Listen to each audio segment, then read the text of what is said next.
Seja muito bem-vinda, seja muito bem-vindo aqui a mais um vídeo do nosso canal A Base da Base. Hoje a gente vai trazer aqui para conversar com a gente o meu amigo, o professor César Benatti. O professor César jogou vôlei profissionalmente no Brasil e também foi técnico no Esporte Clube Pinheiros, no Clube Atlético Paulistano, ambos em São Paulo, capital.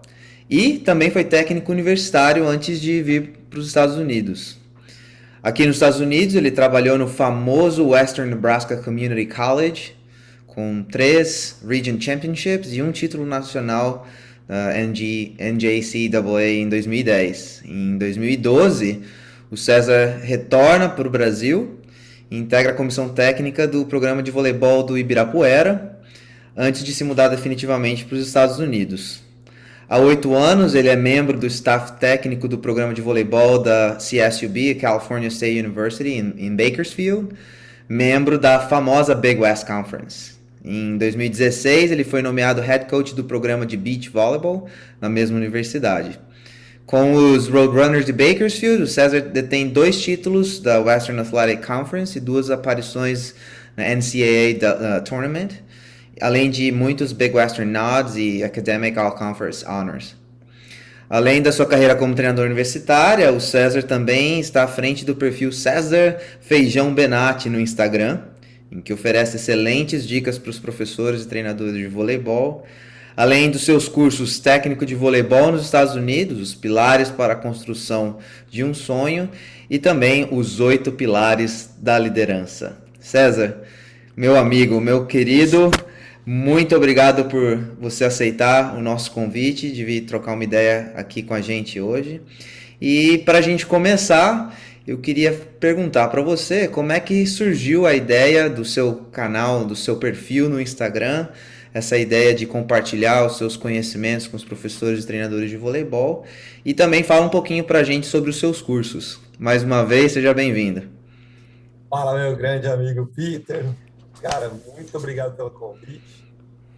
Eu sou, eu sou um grande believer que a gente tem que compartilhar conhecimento e foi esse canal aqui que você iniciou, essa iniciativa que você teve de chamar outros profissionais para falar de diversos temas putz, é maravilhoso, cara, maravilhoso. Muito legal mesmo. Parabéns e muito obrigado pelo convite. Fico muito honrado. É, eu eu já dou curso de voleibol, né, e especialmente voleibol ligado aos Estados Unidos, que é onde eu já trabalho já há 10 anos, contando as 2 passagens que eu tive por aqui. E eu comecei esses cursos de maneira presencial. Eu tinha uma parceria com uma empresa que chama, né, Unisport Brasil, e eu fiz esses cursos por 5 anos com eles. Fiz 5 edições e as 4 primeiras edições foram edições presenciais. E aí a quinta foi durante a pandemia, né? A pandemia bateu e a gente já tinha, na verdade, uma ideia de migrar esse curso para a versão online, para ter um pouquinho mais de abrangência. E a gente fez e foi um sucesso. Só que, à medida que a pandemia desenvolveu, eu tinha algumas ideias que não batiam muito com as ideias da Unisport Brasil, e eu me separei deles, né, de maneira amigável, claro, eu tenho muita gratidão por eles, inclusive, e eu resolvi fazer esse projeto solo.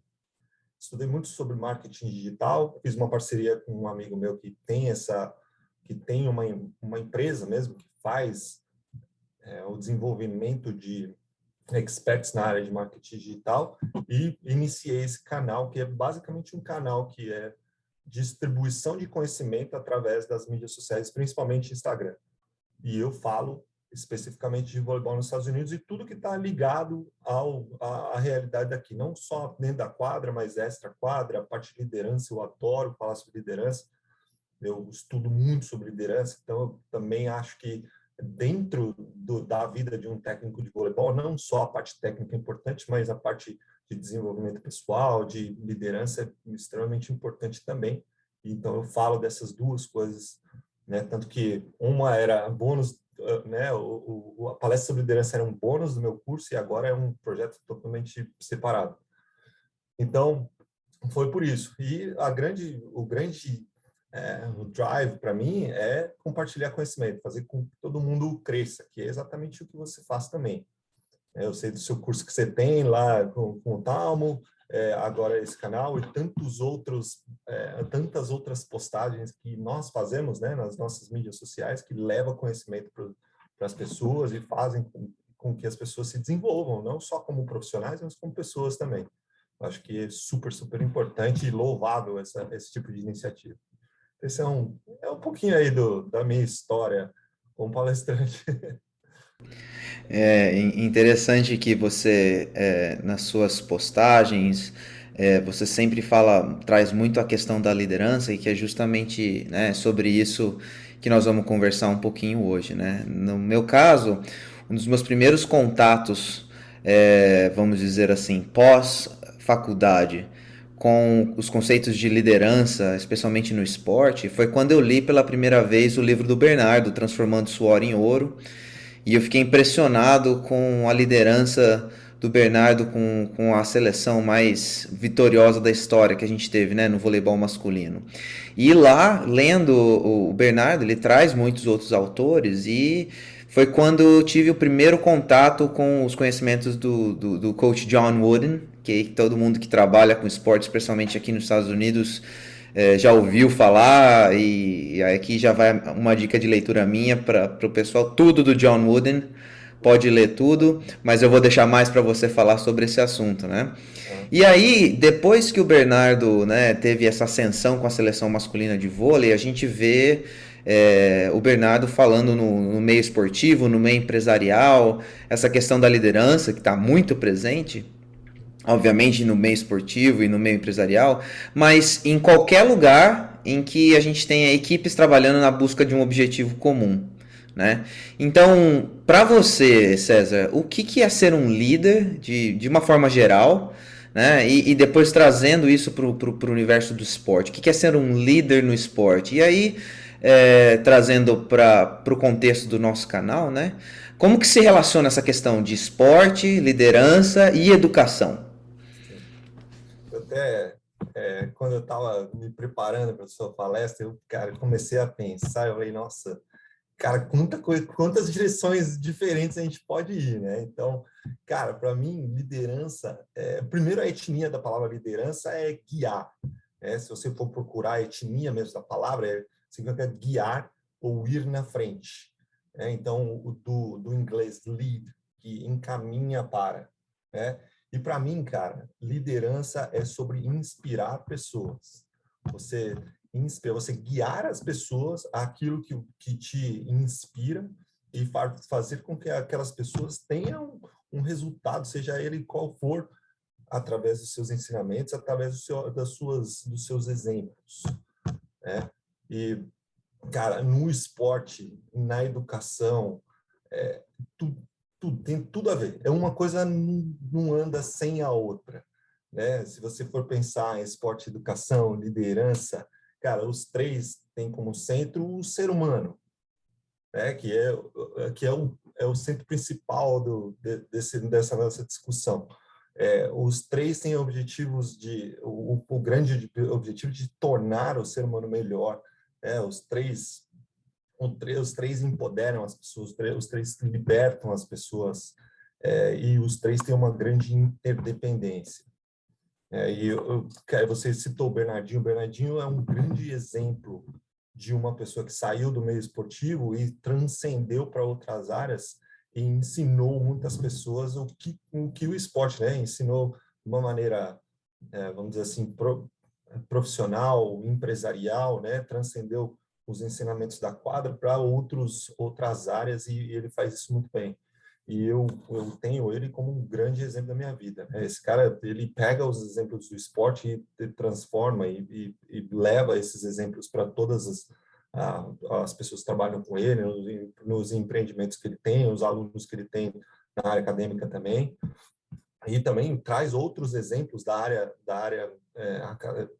empresarial, né? Da área do mundo corporativo para o esporte também. Então ele faz ele transita nessas duas áreas muito bem. E é isso. E ele sempre fala que o centro de tudo é o ser humano, né? O centro de tudo é o ser humano. E uma coisa não anda sem a outra, né? Educação, esporte, liderança, está tudo ali interligado, tudo é uma coisa só, para te falar a verdade, no meu entender. Mas é o que eu falei, liderança é sobre inspirar pessoas, sobre você tornar o outro melhor através dos seus ensinamentos. Interessante que quando você fala que é tudo meio junto, é uma intersecção dos conhecimentos nessas áreas. Uau. Em 1968, para quem estuda um pouquinho de psicologia, o Dr. Robert Rosenthal, ele publicou um estudo do famoso efeito Pygmalion, né? O Pygmalion Effect. E fala sobre a profecia autorrealizável, né? A self-fulfilling prophecy. E basicamente o efeito Pygmalion diz que o professor que acredita que o aluno pode, né? E ele traz esse estudo para a sala de aula. Então, quando você acredita que o aluno pode, independente da capacidade real do aluno, ele vai conseguir. De outra forma também vale a recíproca é verdadeira, né? Se você não acredita que o aluno vai conseguir, ele não consegue, né? Por que eu estou dizendo isso? Porque você vai entender onde eu vou chegar com a minha pergunta. Com o desenvolvimento da tecnologia, né? E aí a gente falando que no caso do esporte, principalmente no Brasil, todo técnico esportivo ele é primeiro professor, né? Pela exigência da formação acadêmica, né? Então, hoje o professor ele não é mais visto necessariamente como um personagem central na transferência do conhecimento. Antes do acesso à informação ele ser massificado, né? Na sala de aula e também na quadra, no nosso caso, o professor e o treinador era aquele que transmitia conhecimento. Eu tenho conhecimento e passo o meu conhecimento para você como aluno. E com o avanço da tecnologia, esse papel de transmissor de conhecimento, né, ele ficou um pouco defasado, né? Então hoje a gente vê o professor muito mais como um curador de conhecimento que mostra caminhos, e aí já trazendo para aquilo que você citou, né, do lead, né, de mostrar o caminho, de levar para algum lugar. E isso essa questão do professor na sala de aula como um curador de conhecimento, a gente consegue imaginar facilmente essa transferência para o meio do esporte. Então hoje tem muita informação, a informação é muito facilmente acessível, eu já estou até esquecendo como fala. E o conhecimento tá globalizado, né? Então quando a gente fala de equipes de alto nível, a maior parte das equipes joga todo mundo mais ou menos igual. Porque todo mundo sabe o que todo mundo faz, todo mundo não tem mais essa coisa de esconder o que eu vou fazer, né? O acesso ele é universal.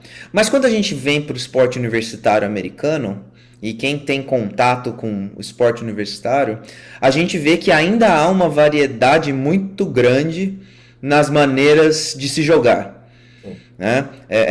Não é tão uniformizado como a gente vê internacionalmente nas equipes profissionais, nas seleções. Há ainda uma variedade muito grande nas maneiras de jogar e, portanto, especialmente no esporte universitário, o treinador ele tem um papel fundamental como curador de conhecimento, mas também como líder, né? Visto que essa questão da liderança ela é um dos pilares da maioria dos programas universitários, né? Que tem na formação do atleta, no ser humano, um pilar mesmo, no sentido de prepará-lo para a vida, visto que o atleta não vai ser atleta universitário para sempre, né? Então, nesse sentido, o treinador / professor, ele passa a ser visto muito mais como um líder, além de ser somente uma autoridade, também uma autoridade, uma figura de autoridade, mas também como um líder. Talvez um pouco reflexo dessa mudança que a gente vê no ambiente corporativo, né? O líder no ambiente empresarial, né? O chefe tem sido visto muito mais como um líder, não necessariamente simplesmente como o chefe, o boss, né? E eu queria saber de você se você compartilha dessa ideia do professor como um líder no processo de ensino-aprendizagem e como que você vê isso na sua experiência. Putz, eu concordo a 200%. Cara, hoje, o que nem você falou, hoje a informação está aí, disponível para todo mundo a um clique no celular. Foi-se o tempo que o professor era uma autoridade intocável na sala de aula ou na quadra, seja lá o que for. A figura do professor como autoridade, ele só vai ter autoridade se ele se relacionar bem com as pessoas. E um dos pilares da liderança, no meu entender, são relacionamentos. Quando você lidera as pessoas, você se relaciona com as pessoas diretamente e para inspirar você tem que desenvolver um bom relacionamento. O seu conhecimento técnico é extremamente importante. Ainda vai ser, ainda é, foi, ainda é e sempre vai ser. Eu, como técnico, eu tenho que saber como que eu vou armar o meu time na quadra, quais os sistemas que eu vou usar. E se algum professor está ensinando alguma coisa, obviamente ele tem que entender da parte técnica e tem que entender como se comunicar para ensinar essa parte técnica. Porém, cada vez mais os relacionamentos são extremamente importantes para você conseguir passar esse conhecimento para as pessoas. Existe uma grande frase do presidente Roosevelt, né, no início do século XX, cara, 1900 e pouquinho. Ele fala, as pessoas não se importam com o quanto que você sabe, até saberem o quanto você se importa. E isso cada vez mais é essencial para você desenvolver o papel de líder. Se você não se importar com as pessoas, com a pessoa que você lidera, com as pessoas que você se relaciona ali no seu meio, não importa o quanto de conhecimento você tem, porque as pessoas não vão aceitar o que você tem para falar se você não tratar ela bem, né? Falando português claro, entendeu? Então, o que você falou lá de curador de conhecimento cara, é exatamente isso, cara, é exatamente isso. O professor hoje, ele só filtra o conhecimento que ele vai passar para o aluno. E isso em qualquer área, né? Seja um técnico de vôlei, seja um professor de matemática, seja lá o que for. E esse papel de liderança vai muito do relacionamento, como eu falei. Outra coisa que antigamente não era tão... Antigamente não sei quando, cara, mas eu não sei pinpoint ali o timeline aí do desenvolvimento da sociedade, mas antigamente o professor tinha um certo conhecimento e beleza, e todo mundo aceitava e todo mundo colocava aquele cara como autoridade, aquela mulher como autoridade, e ninguém meio que como é que eu vou dizer? Ninguém questionava essa autoridade, né? Que o cara que tinha a figura do professor, que era a figura do professor, tinha. Hoje em dia, o grande líder é um lifelong learner. O cara aprende o tempo inteiro ele está aprendendo, o tempo inteiro ele está buscando informação nova para ele atingir as pessoas, para ele inspirar as pessoas de uma maneira diferente. Seja ela uma parte técnica, seja uma parte de relacionamento, seja people skills, seja lá o que for. O cara tem que estar sempre estudando, e a gente nós dois, né? Assim como muitos profissionais que vão nos ouvir aqui, quiçá todos eles estão em busca de novos conhecimentos para melhorarem como pessoas, para melhorarem como profissionais. E eu digo mais, você só melhora como profissional se você melhorar como pessoa, né? Que é uma grande base da inteligência emocional, né? O autoconhecimento. Você só o autoconhecimento, a inteligência emocional, a teoria do Daniel Goleman, tem 4 pilares, né? O autoconhecimento, o autogerenciamento, a capacidade de empatia, né? E capacidade de comunicação. Se você só melhora os pilares do autoconhecimento, se você melhorar o seu autoconhecimento, que é o primeiro pilar. Entendeu? Então, isso é extremamente importante, você se tornar um lifelong learner, você ser um lifelong learner para você ter a capacidade de atingir mais pessoas, de inspirar mais pessoas.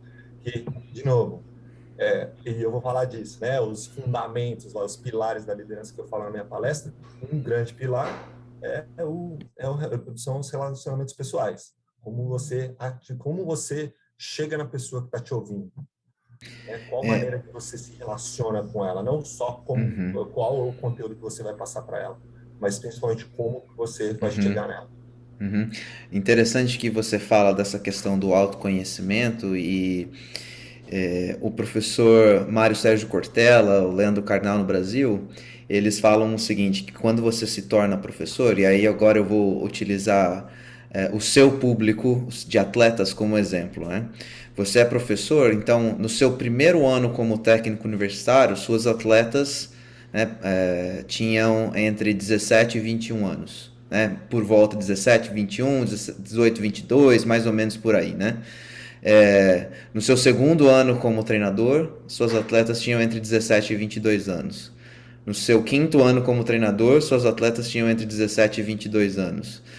Você se torna mais experiente como treinador, como professor, mas os seus atletas, os seus alunos continuam tendo entre 17 e 22 anos. Como é que você, nessa sua experiência, ao longo dos anos aí como treinador de junior college, depois de divisão um, como é que você vê essa mudança geracional na maneira como os atletas, no seu caso as atletas, enxergam a liderança e como que você, na sua experiência, foi essa adaptação ao longo dos anos, dos últimos anos aí, né, nos últimos 8, 10 anos como treinador? O que que mudou no César como líder que se adaptou à geração, né, a Gen Z, dos Millennials e agora a Gen Z, a geração Z que está vindo por aí. Quais foram as mudanças que você enxergou nesse tempo? Eu acho que a principal mudança foi a maneira de eu me comunicar com elas. Eu tenho uma grande responsabilidade em relação a como que eu vou passar o meu conhecimento, como eu vou me relacionar, e isso, a comunicação é um dos principais pilares nesse processo. Eu acho que, no final das contas, estão todos seres humanos e todos querem serem tratados, todas querem serem tratadas bem. E o meu valor, um dos meus valores principais é eu respeitar as pessoas que trabalham comigo, entender qual é o background delas, o que elas têm por valores, o que elas querem, aonde elas querem chegar, qual que é o drive delas, entendeu? Então, acho que a principal mudança é a maneira de comunicar, né? Eu acho que muita gente rotula essa geração agora, que é uma geração preguiçosa, uma geração é, uma geração imediatista, uma geração ansiosa, e tem um fundo de verdade nisso, mas é muito fácil a gente colocar a culpa na geração e não olhar para si mesmo, né? Então, eu olho para mim mesmo antes de eu olhar para elas. Como que eu estou me comunicando com essa geração? O que eu posso fazer melhor para eu atingir e inspirar essas pessoas de uma maneira melhor? Obviamente que eu vou levar em consideração tudo que acontece ali em relação ao que afeta essa geração, óbvio, né? Tem diferenças, né? A geração passada lida pior com a tecnologia, essa geração é totalmente conectada ao mundo inteiro, essa geração é muito mais preocupada com o próximo, né? Olha que coisa boa, né? Essa geração é uma geração que, cara, que não atura preconceito, por exemplo. É uma geração completamente tem aversão a preconceito. Como que isso pode ser alguma coisa ruim? É, então, cara, isso eu sempre procuro ver o lado bom das coisas. Uhum, Eu sou, por natureza, eu sou assim. Minha mãe é assim, meu pai era assim, minha família toda é assim, cara. E eu uhum, herdei isso aí, graças a Deus. Então, eu procuro ver o que essa geração tem de bom para me oferecer, não o que ela tem de ruim. Obviamente, a gente vai lidar com situações ruins, assim como a gente lidava 20 anos atrás, como eu comecei. Problemas uhum, eram outros, mas a gente tinha também. Entendeu? Mas sempre tem. Cara, é como eu falei, no final das contas, são todos seres humanos que querem serem tratados bem, querem ser protagonistas, querem oferecer alguma coisa de boa, né? Essa geração é uma geração que quer ser protagonista, quer oferecer alguma coisa de boa, quer ajudar o próximo. Então, eu sempre procuro ver o lado bom das coisas, uhum. e toda geração, toda e qualquer geração tem muita coisa boa para oferecer. É interessante que geralmente é sinal de idade, né? Quando a gente começa a falar que no meu tempo, a gente fala isso dos nossos atletas, os nossos pais falam, a minha geração respeitava mais os adultos. E geralmente quando a gente começa a citar no meu tempo é sinal de idade, né? A gente Sem dúvida. tá ficando mais velho, né? É, voltando um pouquinho, quando a gente falava que o acesso à informação está muito mais disseminado, muito mais atomizado, a gente começa a pesquisar sobre liderança e você vê inúmeros livros sobre liderança, você vê inúmeros tipos de liderança, liderança autocrática, liderança democrática, liderança liberal, liderança paternalista, tipos de liderança no mercado financeiro, tipos de liderança no mercado no esporte, é, N tipos de liderança, né? E eu queria saber de você os tipos de liderança que você né, tem mais contato, né, e que você vê no esporte, e vantagens e desvantagens desses tipos de liderança, e se há algum tipo de liderança que a gente tem que evitar. Essa pergunta eu ouço bastante, cara. E eu sempre que eu ouço essa pergunta, eu dou um twist na resposta.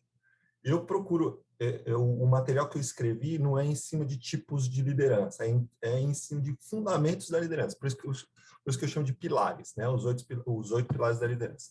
Eu acredito que, assim como em qualquer esporte, o voleibol, futebol, basquete, seja lá o que for, tem os seus fundamentos, certo? O vôlei, a gente tem o toque, a manchete, passe, saque, bloqueio, e na liderança é a mesma coisa, a gente tem fundamentos, né? Os pilares, e aí cada ser humano, que é individual, né, aplica esses conceitos da maneira que achar melhor.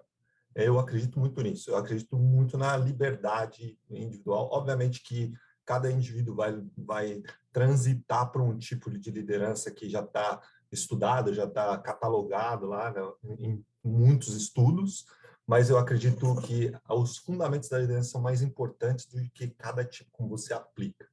Entendeu? Então, o material que eu escrevi tem 8 pilares: servir, amor, os relacionamentos, que eu falei na resposta anterior, positividade, inteligência emocional, comprometimento, disciplina e comunicação.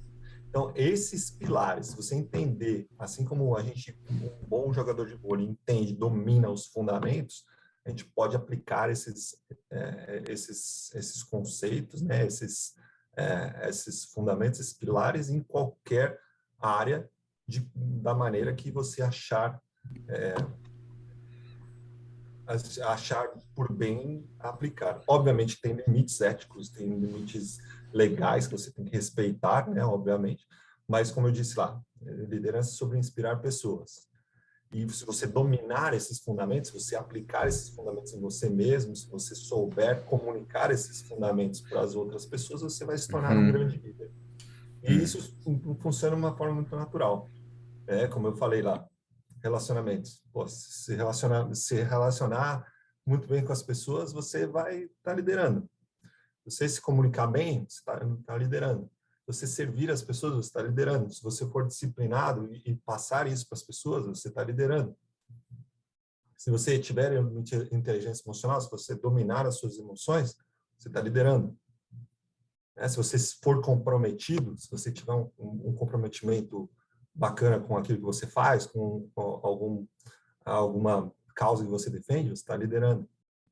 Entendeu? Então, os fundamentos são mais importantes para mim do que os tipos, né? No meu entender.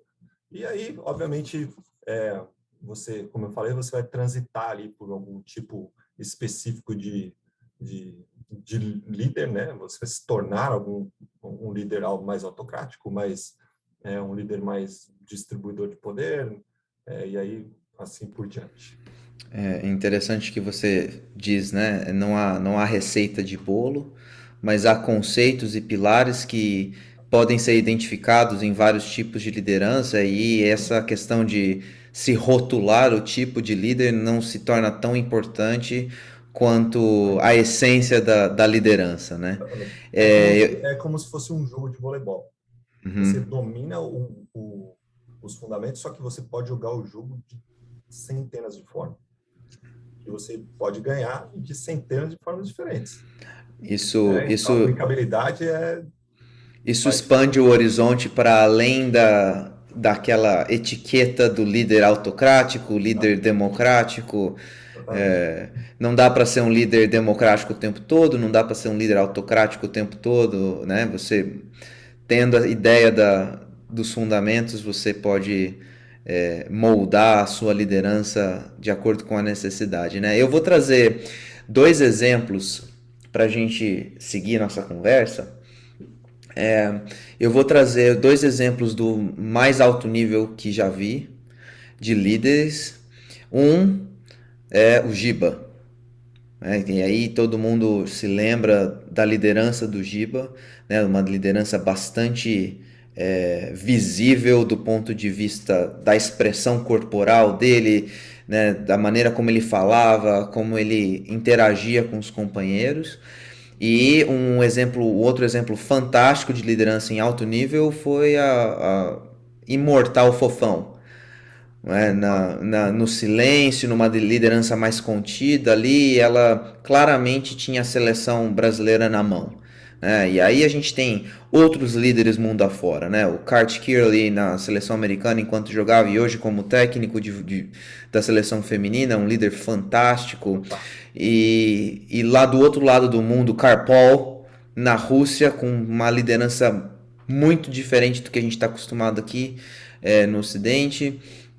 A gente vê esses líderes tendo as equipes na mão é, e atuando, né, claramente de formas diferentes.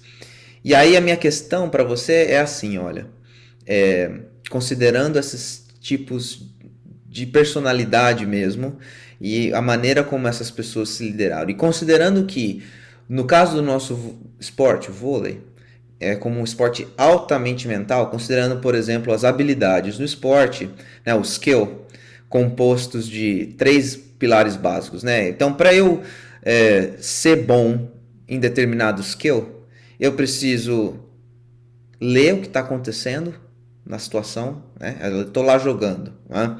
Então eu preciso ler o que está acontecendo ao meu redor. A partir dessa leitura, desses estímulos visuais, sonoros, táteis, etc., eu tomo uma decisão. O que eu vou fazer? E depois disso eu executo, né? Realizo uma ação motora.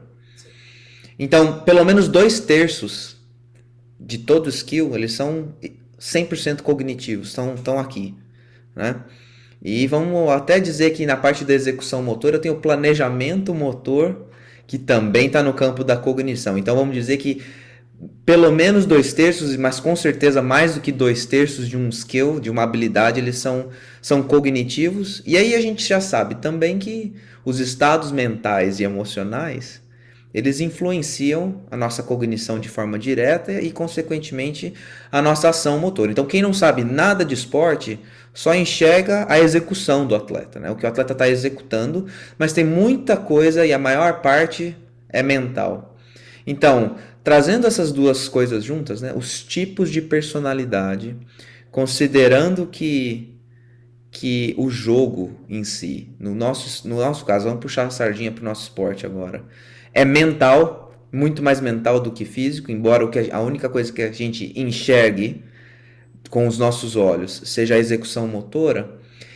E o terceiro ponto, que os estados mentais e emocionais influenciam diretamente nessa tríade de leitura, de tomada de decisão e de execução, como que eu e você e quem está nos assistindo como professores e treinadores podem identificar e a partir da identificação, como que os professores, como que nós podemos nutrir lideranças entre os nossos liderados, os nossos alunos, os nossos atletas? Como que a gente pode aguçar os nossos olhos, os nossos ouvidos, para enxergar potenciais líderes e a partir disso, como que a gente pode ajudá-los a se tornarem líderes cada vez melhores?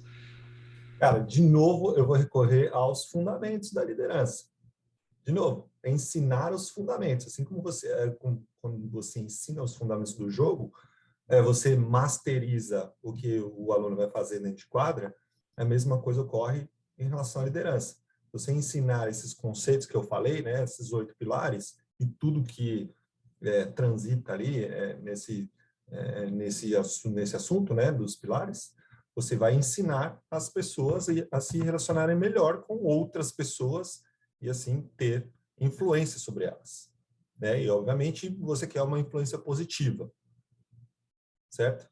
E aí entra muito o seu papel como líder, né? Líder Uhum. dessas pessoas desenvolvendo outros líderes, né? Se você souber comunicar esses pilares, souber ensinar esses pilares e desenvolver e tornar isso a cultura do seu time, né? O americano fala muito em cultura do time, né? Uhum. Que nada mais é do que você comunicar os valores do seu time e tornar aquilo uma realidade dentro do dia a dia, né?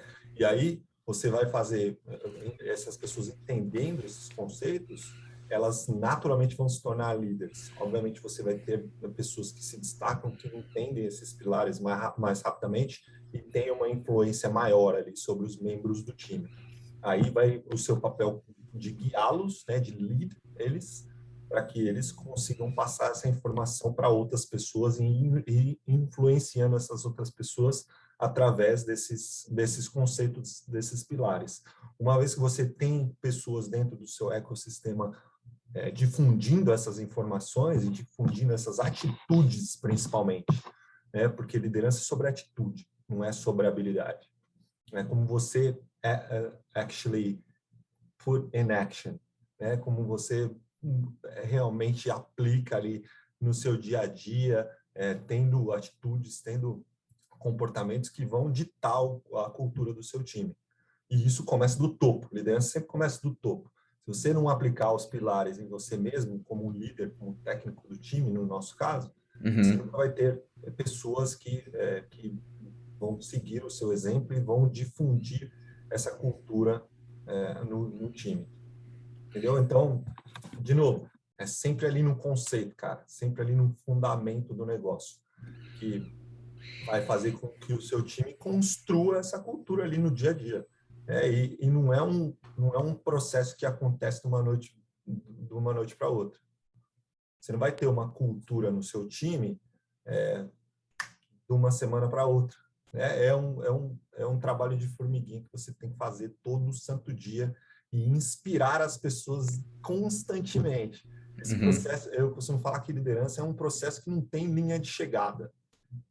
É um processo contínuo, né? Tem uma teoria que foi publicada pelo Simon Sinek, né, há uns tempos atrás, baseada numa teoria de um outro cara que eu me fugiu o nome, agora não vou lembrar, mas ele fala que exatamente isso, liderança é uma corrida que não tem finish line, é um processo contínuo e ele chama de infinite game, né? Não é um finite game, não é um jogo finito que você vai chegar num ponto e vai, ganhei, não é. Isso é um processo contínuo que não tem linha de chegada, não tem final.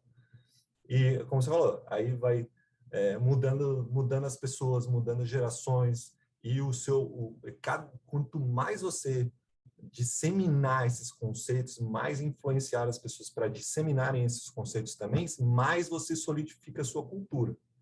Então, a gente, por exemplo, aqui, a gente está há 7 anos e meio com o nosso programa aqui. E a gente construiu uma cultura baseada em alguns valores que está totalmente solidificado hoje. Entra geração, sai geração, elas sabem o que elas vão encontrar quando ela trabalhar com a gente. Porque a gente tem valores muito fortes e a gente dissemina esses valores de uma maneira muito efetiva. E a gente tem líderes que também fazem a mesma coisa dentro de quadro e não depende da gente. A nossa engrenagem é uma engrenagem muito bem lubrificada que anda por Uhum. si só. Quando as seniors do time, né, as juniors, seniors, elas já vão influenciando as meninas que estão vindo depois. E essas meninas vão crescendo, vão aprendendo e vão passando as mesmas informações para as outras que estão chegando. Entendeu? Só que a gente também tem que fazer o nosso papel, né? A gente não é que a gente fala, não, beleza, deixa só com elas e vamos embora. Não, a gente é Uhum. lifelong learner, a gente está o tempo inteiro estudando, o tempo inteiro buscando novas estratégias para a gente disseminar essas informações dentro dos valores que a gente tem. Entendeu? E aí adicionando uma coisinha ali, retirando uma coisinha aqui, e assim a gente vai desenvolvendo o nosso programa. Interessante que você fala sobre fundamentos, você fala sobre uma constante aprendizagem, né? Lifelong learners. Então, nós estamos falando de questões que se assemelham muito ao processo do treinamento esportivo, né? Sim. Então, me parece, ouvindo você falar, que liderança é algo que é treinável. Você Total, desenvolve, total. né? Você desenvolve a liderança a partir de fundamentos e que é um processo que não termina. Então, quando a gente fala desses fundamentos da liderança e da importância de conhecê-los, me vem à cabeça a formação do profissional, né? Do professor de educação física, no nosso caso brasileiro, de educadores físicos. É, Na faculdade, e você e eu saímos da faculdade já há um tempo, é, não me parecia ter havido um momento em que deliberadamente a gente falava sobre liderança em alguma disciplina na faculdade. Parecia que esses conceitos eles meio que estavam intrínsecos e entremeados nas disciplinas da faculdade e de alguma forma a gente só ia senti-los na pele quando a gente chegava mais lá para o final, nos momentos de estágios, nas disciplinas de estágio, que a gente coloca a mão na massa, não é para nos tornarmos professores e treinadores. Né? E aí, também na faculdade, a gente acaba descobrindo inúmeras possibilidades de atuação do educador físico. Então, a gente pode ir para a escola, a gente pode se tornar treinador esportivo, a gente pode trabalhar no universo fitness, a gente pode trabalhar no Brasil até dentro de clínicas e hospitais, trabalhando com saúde. Né? A área, as possibilidades de atuação são realmente muito vastas, né? E obviamente que o educador físico ele vai atuar na questão da liderança de maneiras diferentes de acordo com o ambiente que ele está inserido, onde ele está trabalhando, né? Como que você vê a abordagem da liderança no currículo da formação do profissional? E como que foi a sua experiência na faculdade? E se você tem, na sua opinião, a gente estuda liderança o suficiente enquanto a gente está lá na nossa formação básica? Porque o professor de educação física, o educador físico, ele naturalmente sempre estará ocupando cargos de liderança, cargos em que se espera uma liderança. E no caso de você achar que a gente poderia melhorar, o que você acha que. Aí eu já acho que você vai dizer: precisamos estudar os fundamentos da liderança na faculdade. Já estou dando um Polêmico. spoiler aqui, eu acho. Mas como que você vê essa abordagem da liderança? Se a gente poderia, o profissional de educação física, enquanto na sua formação básica, e aí nós não estamos falando de formação avançada, de pós-graduação, nada, nós estamos falando lá da faculdade mesmo. Como é que você vê a importância de se falar deliberadamente sobre o tema liderança na graduação? Peter, cara, pelo menos a minha formação foi altamente tecnicista. Não sei nem se existe essa palavra em português. Sim, Cara, sim, existe, né? tecnicista. Totalmente tecnicista. Todas as matérias que eu tive na faculdade, inclusive algumas que eu jamais usaria na minha vida, isso é não é uma crítica, mas uma comparação que eu faço com o sistema americano, que a gente tem muitas aulas, né, técnicas que não vão nos levar a lugar nenhum. Mas tudo bem, isso é para uma outra discussão. Mas também muito tecnicista. E a gente fala muito pouco sobre desenvolvimento pessoal, de liderança, de como se relacionar com as pessoas, como você comunicar com as pessoas aquilo que você vai passar, né, ou a parte técnica que você vai passar. E a gente está totalmente defasado nessa parte de liderança, de como que você vai inspirar as pessoas, né, através da educação física. E a educação física é um campo muito fácil de fazer isso, cara. Muito fácil. A figura do professor de educação física, por exemplo, na escola, cara, invariavelmente é uma figura totalmente amada. A molecada ama o professor de educação física, em via de regra, né? Não vou falar que todos são todos, mas em via de regra, cara, o professor de educação física é o cara mais querido ali da turma. né? Eu me Então, tornei professor de educação física muito por influência dos meus professores na época da escola, né? eu também, eu também. E esses caras não tinham conhecimento sobre liderança, só que eles eram grandes líderes, e a grande maioria dos professores de educação física são grandes líderes, porque eles se relacionam muito bem com as pessoas, e liderança é sobre inspirar pessoas. Tanto que eu e você fomos inspirados a seguir essa carreira por causa de outras pessoas. E como você falou, a educação física tem 1 milhão de possibilidades de atuação. E a gente estuda muito a parte técnica, né? E isso, inclusive, eu faço até eu vou transcender até além da graduação. A minha pós-graduação foi altamente técnica, altamente técnica. Todos os cursos que eu fiz de voleibol são altamente técnicos. Até o curso da CBV, que forma a técnicos de alto nível, só falou de parte técnica. Não teve uma aula sobre como você se comunicar com seus atletas, por exemplo. Como Eu posso, você... eu posso referendar isso que você está falando. Eu acabei de fazer o meu nível 4 da CBV e o pouco que a gente fala sobre psicologia, nós falamos sobre a psicologia para o atleta, mas no sentido da estabilidade emocional e muito. A gente não toca nesse assunto de liderança, não. Acho que você tem razão, sim. Então, e é óbvio, é fundamental falar sobre psicologia, de como um atleta lidar com a pressão, como ele performar melhor. Mas e como você, como técnico, como você vai passar a informação para o seu atleta? Como você vai lá no dia a dia liderar o seu grupo? A Exatamente, gente não tem uma exatamente. aula sobre isso, cara. Não tem. E isso serve, não é só para o técnico de voleibol. É para o cara que trabalha em academia, é para o gestor, é para o professor que dá aula na escola, é para o cara que trabalha no hospital. Quem trabalha com gente tem que entender de liderança. E o professor de educação física trabalha com gente, não tem outro, eu desconheço alguma atuação do professor de educação física que não lide com pessoas, que não Uhum. esteja ali liderando um processo com alguma pessoa, seja uma, seja duas, seja um grupo grande. No meu conhecimento, não existe. Não é um cara de TI que está desenvolvendo um software by himself, entendeu? Que não precisa se relacionar com o mundo lá fora. Até esse cara precisa, na verdade, entender sobre liderança, porque em algum momento, invariavelmente, ele vai lidar com uma outra pessoa.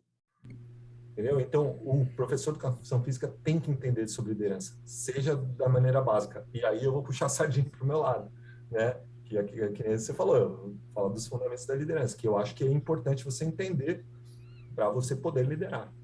Se você não tiver o conhecimento dos fundamentos da liderança, você não vai conseguir atuar deliberadamente liderando alguém. Obviamente, você vai ter o seu conhecimento empírico, o seu conhecimento até, me fugiu a palavra, mas intuitivo, né? Intuitivo é o seu histórico familiar, as suas influências pessoais, isso tu não tem, né? Mas o conhecimento mesmo, conhecimento técnico sobre liderança, vamos dizer, entender sobre Uhum. o fundamento e como você aplicar esses fundamentos é extremamente importante para a gente Uhum. como professores, porque o professor de educação física é um líder, querendo ou não. Exato. O professor de educação física, querendo ou não querendo, ele é um líder. Ele, Exatamente. porque vai Ele atuar com pessoas. atua numa posição de liderança sempre, sempre, sempre, sempre. Até se você é, prescrever um exercício, você ministrar Uhum. uma aula, você ministrar um treino, isso é um papel de liderança. Liderança Sim. está em todo lugar, em todo lugar. E você é responsável por isso, né? Tem um livro que chama Extreme Ownership, que é do Jocko Willink, que é o cara que era Navy SEAL, atuou na Guerra do Iraque. Eu até coloquei como uma das minhas referências, aqui tá um spoiler. Mas ele fala que tudo é liderança. Tudo é liderança no sentido que você é responsável pelo outro, né? Quando você está Uhum. se relacionando com alguém, quando você está querendo passar uma informação, fazendo alguma dinâmica, você é responsável por isso. Você é responsável pela performance da outra pessoa. Você tem que ter consciência disso. E ter a consciência para que você tenha uma atuação relevante na vida da outra pessoa, você tem que entender dos fundamentos. Aí eu sempre vou voltar nos fundamentos. Parece até repetitivo, mas é onde a gente sempre cai. São fundamentos por uma razão. Exatamente. São chamados de fundamentos por causa disso. E então, dado que a gente poderia estudar mais sobre liderança na nossa formação básica e considerando já essa dica de leitura que você trouxe para a gente, para quem está nos assistindo e quem vai assistir esse vídeo depois, coloque aí nos comentários do nosso vídeo a sua experiência com relação a conteúdo sobre liderança na sua formação e para a gente poder seguir essa discussão. Né? Essa discussão não termina aqui, essa conversa é apenas introdutória. O César tem muito, muito mais para compartilhar e aí nós recomendamos com certeza o curso sobre os 8 pilares da liderança, né, que o César tem. E aí eu já queria pedir para você, César, né? Você já trouxe uma até é até engraçado pro meu ouvido te chamar de César, mas Não, vamos me vamos chama de feijão. vamos Eu prefiro vamos lá. feijão. Ô Feijão, fala pra gente então as dicas de leitura que você tem aí pra gente, para os nossos não ouvintes, porque a gente está assistindo ao vídeo, os nossos assistentes, para as pessoas que vão assistir o nosso vídeo de hoje, quais as dicas de leitura que você tem para os nossos assistentes, para os nossos telespectadores? Espectador. Cara, eu vou, antes de eu dar minhas dicas, eu vou falar que, cara, eu sempre fui um cara que, quando eu era adolescente, eu não gostava de ler. Acho que isso é até mais normal do que anormal. E quando eu comecei a estudar sobre, né, estudar voleibol, estudar sobre liderança também, eu comecei a ler muito, e eu gostava muito de ler autobiografias, né, de pessoas de sucesso e tal. Daí, cara, como eu comecei a descobrir esse lance da liderança, eu comecei a ler muito, muito, muito. E quando eu escrevi essa palestra, né, dos 8 pilares, eu devorei muito conteúdo, muito conteúdo sobre liderança, sobre autoconhecimento, sobre biografias também. E quando você me convidou para dar essa palestra, e você pediu para eu levantar ali as dicas de leitura, eu falei, pô, como é que eu vou falar, como eu vou fazer essas dicas? Eu tenho 1 milhão de dicas de livros que eu amo, mas daí eu fui nos fundamentos de novo. Daí eu separei 1 ou 2 livros para cada fundamento para cada pilar que eu tenho da minha palestra. Então, vamos lá. Excelente, excelente. Então, para o primeiro pilar, que é servir, a dica que eu tenho é o livro O Monge Executivo, que fala muito desse lance do serviço, né, de grandes líderes que servem aos outros. Então, essa dica é muito legal. O Monge Executivo. Em inglês, esse livro chama The Servant, né, que é o servidor. O segundo pilar, que é o amor, eu coloquei o Liderar com o Coração, do Coach K, que é Leading with the Heart, alguma coisa assim.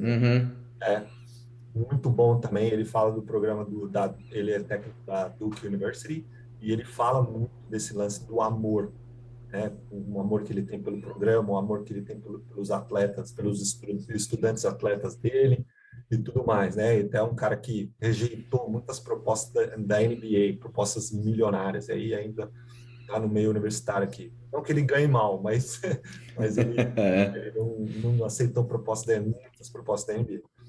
O terceiro pilar é o relacionamento, e aí eu destaquei 2 livros. Um é o Trillion Dollar Coach, que é do Eric Schmidt, Jonathan Rosenberg e Alan Eagle, que conta a história do Bill Campbell, que foi o coach ele foi coach de muitas pessoas ali no meio corporativo no Silicon Valley, né, no Vale do Silício. Inclusive, ele foi coach do Steve Jobs e do Steve Wozniak.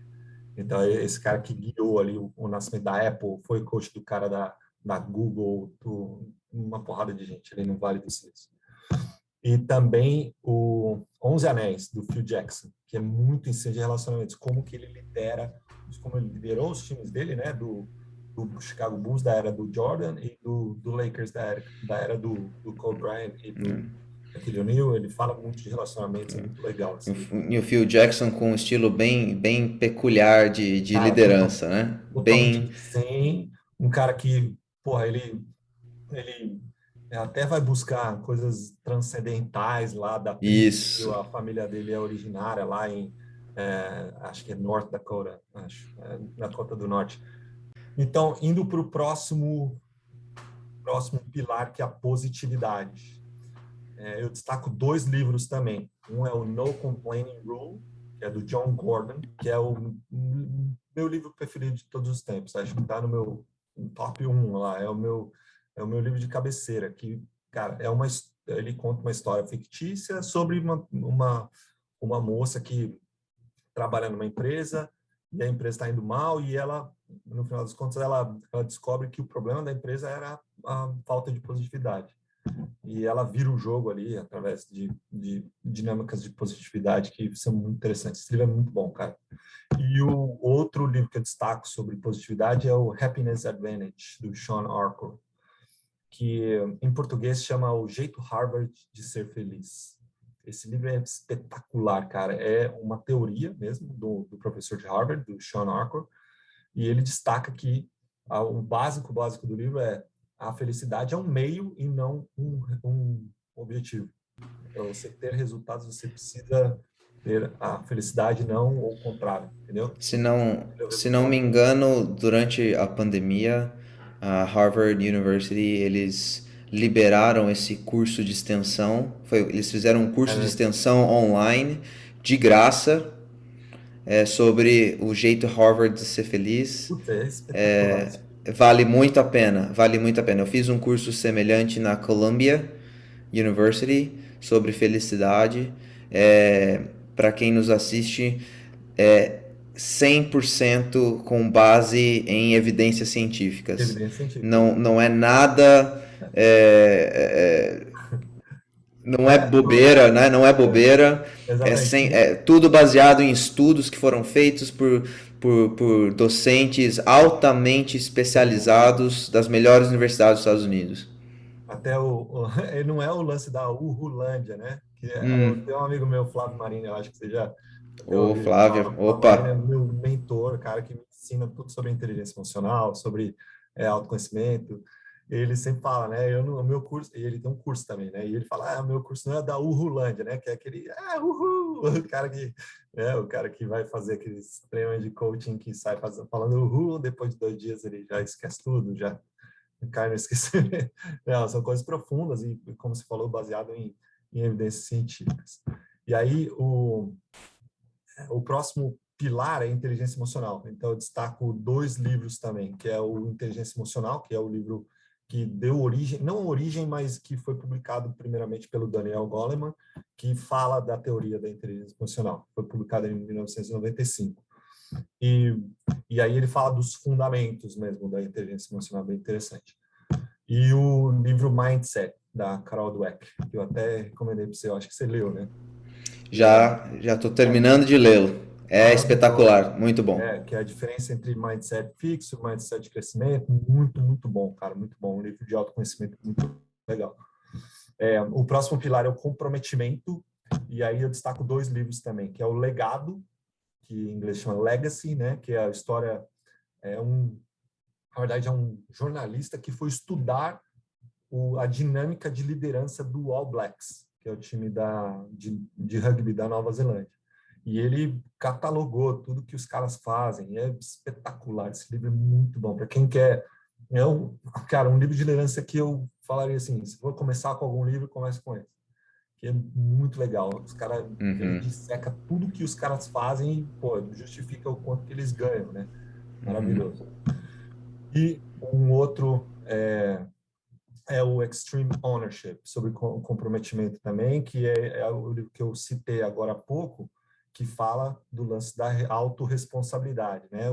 Todo líder tem que ter, ele é responsável por tudo que acontece ali na sua equipe, tudo que usou, ele é responsável por tudo, né? O Jocko Willink e o Leif Babin, que são os autores do livro, que foram Navy SEALs, né? Atuaram na Guerra do Iraque, eles falam o quanto que a autorresponsabilidade, né, a responsabilidade como um líder é importante nesse processo de liderança. Maravilhoso. Acabei de ler esse livro a semana passada. Aí o próximo, a próxima pilar é a disciplina. E eu coloquei aqui 2 livros, um mais histórico e um sobre conceitos. O sobre conceitos chama Hábitos Atômicos, que é animal, cara. Muito legal. É do James Clear. Atomic Habits, é isso mesmo. E esse cara é brilhante, esse livro é muito legal. E ele fala como você construir um hábito saudável, como você desconstruir um hábito que não é tão saudável. Ele meio que fala dos fundamentos da disciplina, muito legal. E o outro é o Transformando Suor em Ouro, do Bernardinho, que conta a história da seleção campeã olímpica de 2004, que para mim foi a melhor seleção de todos os tempos do voleibol. Não tem seleção que foi melhor que aquela. E é a história contada sobre a ótica do Bernardinho, que é muito legal, muito baseada em disciplina, né? Que é o carro-chefe ali da filosofia dele. E aí o último pilar é a comunicação. E aí esse livro que eu vou falar só tem em inglês, eu acho, que chama The Power of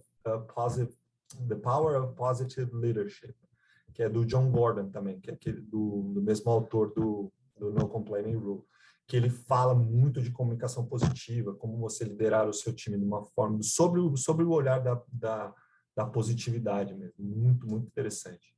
Muito legal. E ele conta várias histórias, né, de muitos times esportivos, de escolas, de distritos, né, que transformaram as escolas ali, a qualidade do ensino nas escolas sob a ótica da positividade, muito legal. E a filosofia dele é muito baseada em positividade também. Então, isso aí esse livro é muito legal. Muito legal. E essas foram as minhas dicas. E tem mais um monte. Se vocês quiserem, me contacta aí no meu Instagram que eu passo também. A minha esposa, a nossa conta de compras online é no nome da minha esposa. E ela vira e mexe e me manda, você comprou mais livro? Ela você comprou mais livro? Assim, para todos nós profissionais de educação física, treinadores, professores, técnicos, a gente precisa estar em constante atuação. A leitura constante, ela não é opcional. Se a Não. gente quiser estar na vanguarda e no topo da nossa profissão, o conhecimento ele é vivo, a gente precisa estar em constante atualização, buscando novos conhecimentos, e eu costumo dizer que os livros são amigos. Não necessariamente o livro físico, se você tiver ali digital, eu particularmente prefiro o livro físico, pegar na mão mesmo. Mas depois aqui a gente vai colocar aqui na descrição do vídeo todos os títulos que o Feijão trouxe pra gente, para ficar aí disponível para todo mundo que quiser ver, quiser ler, e como referências, né? E todos os livros têm suas referências, né? Então é um rabbit hole, né? A gente começa e aí vai buscando e vai buscando e vai buscando É e não para interminável. nunca, interminável. É o lance do lifelong learner, né? Vem de Sócrates isso, cara. Eu até quando eu Exatamente. dei uma palestra, eu falei, cara, é aquela frase do eu sei que nada sei, e o fato de eu saber isso já me coloca em vantagem sobre os outros que acham que sabem tudo. Pois é, O Sócrates exato. falou isso não sei quantos antes de Cristo, cara. Não sei quantos séculos atrás. Isso é cada vez mais verdade, né? Então, isso vai ser uma verdade para sempre, eu acho. Quanto E mais a gente estudar, mais a gente vai querer ter conhecimento, mais a gente vai buscar outras coisas. E, como você falou, é um rabbit hole lá que não tem fim, cara. O negócio vai puxando, ontem eu estava até ouvindo um podcast, cara, até indico esse podcast que é muito legal, chama Desobediência Produtiva, do Ivan Moré, que é o cara que trabalhava na Globo, tal, hoje ele trabalha só no meio digital. E ele entrevistou um cara que falou isso, cara, que ele fala, pô, qual que é o seu drive? Ele falou, cara, meu drive é aprender, transformar, aprender coisa nova. Quando eu domino aquele assunto, eu vou buscar outra coisa. E quando eu estou estudando, quando eu estou aprendendo coisa nova, eu estou no flow. Né? E ele fala muito do flow, né? Desse estado de flow, que é quando você está presente ali, quando você está 100% focado naquilo que você está fazendo e nada mais importa. E, cara, conhecimento, né? Adquirir conhecimento, eu acho que para nós, pelo menos para mim, para você, é isso aí, cara. Toda vez que a gente estava descobrindo alguma coisa nova, lendo, você fala, caraca, isso é demais, cara. E aí você quer passar para outra pessoa e é isso que pelo menos me movimenta. Esse é meu drive e eu amo compartilhar conhecimento, eu amo ajudar as pessoas. E esse é um grande drive. E muito, muito, muito interessante. Sérgio, a gente vai encaminhando para o final da nossa conversa. A última questão que eu queria pedir para você é uma mensagem final sobre liderança para quem nos assiste, e já agradecendo a você disponibilizar, acordar de madrugada aí na Califórnia para conversar com a gente. Muito obrigado. Eu acho que essa vai ser a primeira de muitas conversas que a gente vai ter, não só aqui no canal. Muito obrigado pela disponibilidade, e a gente vai conversar mais sobre outros assuntos, espero. Já está convidado aqui, o convite já está feito, e a palavra é sua.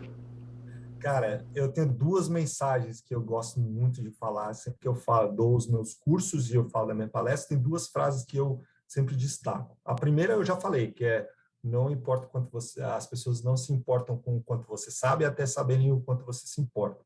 Então, o que isso significa para mim? Você pode estudar, você pode se desenvolver tecnicamente, mas se você não se importar com o outro, isso não vai adiantar nada. Então, se importe mais com as pessoas do que com os assuntos, vamos dizer assim. E a segunda mensagem é uma frase da Maya Angelou, que vai muito de encontro a essa primeira frase que eu falei. Ela diz o seguinte: as pessoas podem não lembrar exatamente o que você fez ou o que você disse, mas elas certamente lembrarão como você as fez sentir. Então, a minha mensagem para essa palestra aqui é o seguinte: se você assistiu essa aula, esse bate-papo que a gente teve aqui, e se você algum dia lembrar lá no futuro, e não lembrar exatamente o que a gente falou, mas você lembrar do sentimento que você teve quando você assistiu, isso já vai valer tudo. Isso já vai valer meu dia, meu ano, minha vida, talvez. E, pô, cara, eu não tenho palavras para te agradecer. Toda vez que a gente bate papo ali, tanto de maneira oficial, como a gente está fazendo agora, ou maneira não oficial, como a gente faz praticamente todo dia, sempre aprendo alguma coisa, sempre me desenvolvo. E essa relação que a gente criou aí no último ano e meio, né, quando bateu a pandemia, a gente começou a fazer isso de forma mais constante. Todo dia eu aprendo alguma coisa nova com você, velho. Muito obrigado. É um grande prazer contribuir com o seu canal. Eu espero que eu possa contribuir mais vezes, assim como você contribui com o meu aí diretamente. Muito obrigado pelas palavras. Sociais, Isso, nós vamos colocar aqui as redes sociais do César, nós vamos colocar os cursos, as indicações de leitura que o Feijão trouxe pra gente. Você que está nos assistindo, não se esqueça de se inscrever no nosso canal, dê um like, ative o sininho, porque você ajuda o algoritmo a espalhar o conteúdo do canal para mais pessoas. Obrigado, César, novamente. Obrigado a você que nos assistiu, e até o próximo encontro. Valeu, gente. Tchau, tchau.